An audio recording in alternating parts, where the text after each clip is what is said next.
Meghan Sussex is defying gravity. Hello, my friend. Perez Hilton here, the queen of all media, the original influencer. And this might irk her haters, but Prince Harry's wife will always be booked and busy because she doesn't play by the typical Hollywood rules. Usually, if you have a project that fails, that flops, it's going to be really hard for you to recover after that. Not for her. Fresh from her new Netflix lifestyle show, With Love, Meghan, the Duchess of Sussex just announced her latest project. She is busy, booked, blessed. And later this spring, her lifestyle brand, as ever, is going to launch. Busy, booked, blessed. This latest project from Prince William's sister-in-law is a podcast. Yes, another podcast. And I've got a lot of very interesting details about it. First, her announcement. Meghan took to her social media account to say, "I'm so excited to share with you something else I've been working on. Confessions of a Female Founder, my new podcast with Lemonada Media." She dropped an Easter egg in her People magazine interview. Remember, she doesn't like calling herself an influencer, even though she's got several million followers now. She views herself as a founder. And that directly ties into her new podcast. Meghan explains, quote, "I've been having candid conversations with amazing women who have turned dreams into realities and scaled small ideas into massively successful businesses. They're opening up, sharing their tips, tricks, and tumbles, and letting me pick their brains as I build out my own business. As ever, it has been absolutely eye-opening, inspiring, and fun! Exclamation mark. Because what's the point if we can't have some fun on this wild adventure? Whether you like it or not, she says, first episode is April 8th. That's interesting in it of itself to me, because I remember she already had a podcast. It came out with Spotify. It was called Archetypes, and it was hard to describe. She was interviewing famous women about preconceived notions about them, but they really weren't that. They weren't the archetypes that people made them out to be. Yawn. Also interesting, when she announced this, she turned off the comments on her post. So you can't comment there. But you can comment here, so comment away. And the podcast company that's producing this for Meghan is hedging their bets. It's just going to be an 8-episode series. But you would think they learned from the whole Spotify ordeal. I could be wrong, but the concept of this show sounds boring. Do you care about that? It seems like it has a very niche audience, and a successful podcast, in my opinion, has a very broad audience. In terms of making money, if she doesn't care about this as a money-making venture, then good for her, and it could be a successful podcast. But are her average fans, are the normal, curious people going to check it out? I don't know. The smart thing about her Netflix show is that it's easily digestible content. You can watch it and enjoy it, but for this podcast, you have to have an interest in business. And not everybody does. And she's also limiting her audience by making it specifically female founders.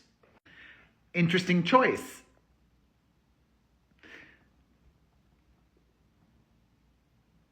I'm thinking as a gay man, it's not a turnoff to me as a gay man, but it could be a turnoff to heterosexual men.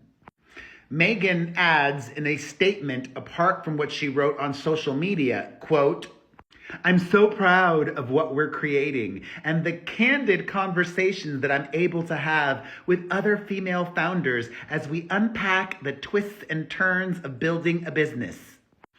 Also, pause. There are so many other podcasts that have done this already. And not even podcasts. NPR has a show like this. What sets her apart? What makes her an expert? She's had a lot of missteps in the business world. I guess the expert's not her. The expert is going to be every guest that she has on. She says, through my friendships and relationships, we're able to dive into the type of insights that everyone wants to know as they're building a business, and that I'm able to tap into as I'm building my own business with as ever. So now it's even more niche. It's literally so niche. It's about the building of a business. This seems so dumb. Sorry, not sorry. The co-founder of the podcast production company says, as female founders ourselves, Steph and I are grateful to get a chance to build alongside Meghan the exact podcast we needed when we started Lemonada, says Jessica Cordova Kramer. Adds Stephanie Whittles Walks, also from Lemonada. Jessica's the CEO and co-founder, and Stephanie is the chief creative officer and co-founder. She says, Meghan is such a warm and welcoming person, and you feel that in her interviews. She creates a comfortable space for her guests to bring fascinating personal stories to the table and open up in a way they likely haven't before publicly.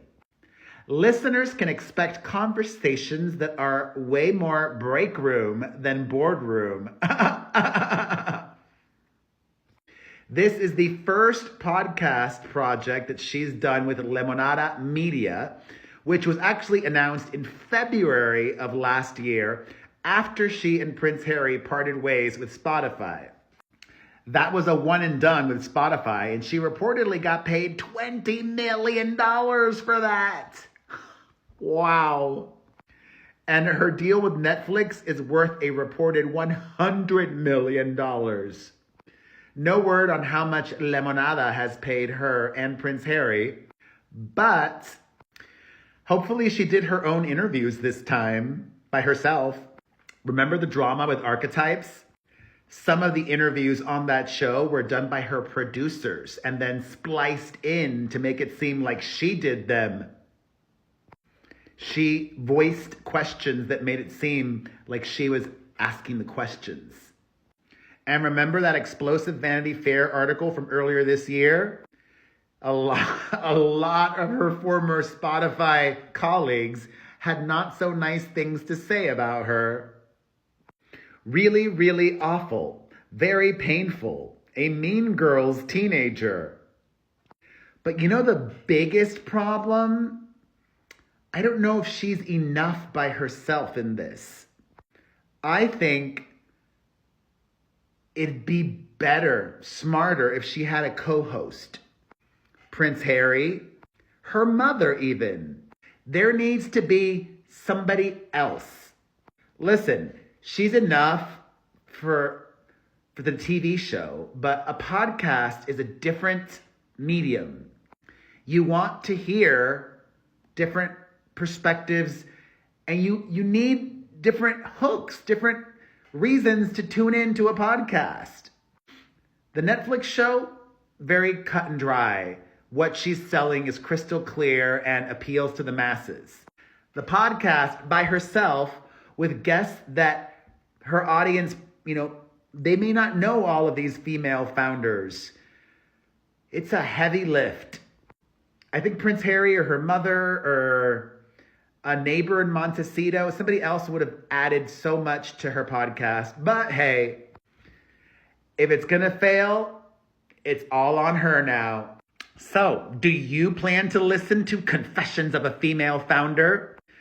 Yes or no? Why or why not? Plus, do you think it's a good idea for a podcast? Let's discuss it all in the comments section. See you there. Thank you for your support. I appreciate you so much.